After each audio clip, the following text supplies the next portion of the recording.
এখন আমি আমার মার বাড়িতে এসেছি, একটু আমাদের ওখানে খুব ঝামেলা হচ্ছে। তো মানে জানেন বিজেপি জিতেছে বলে, এটা তো হওয়ার কথা।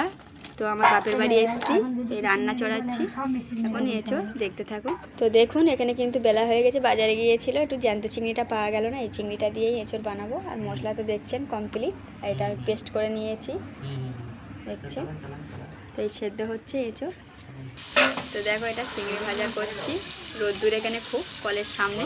এ দেখো আমার মা, এটা কল আমার কলের সামনে এটা রয়েছে, তো উনুনটা দেখতে থাকুন। তো দেখো আমার এটা আলু আর চিংড়ি কষানো হচ্ছে, জানাবেন কেমন হচ্ছে কমেন্টে। এই দেখো আমার এঁচোড় ফুটছে দেখছেন, পুরো রোদ্দুর কিন্তু এখানে। আমার ভাইয়ের এখনো বিয়ে হয়নি, তো আমি এসে যখনই আসি আমি রান্না করি।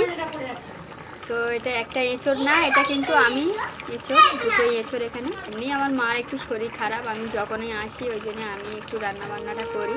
উনুনেই রাঁধছি, গ্যাস আছে, কাঠ আছে, তা আমি উনুনেই রান্না করছি। অনেক এঁচোড়, দুটো এঁচোড় মানে অনেক। তো কেমন হলো জানাবেন কমেন্টে।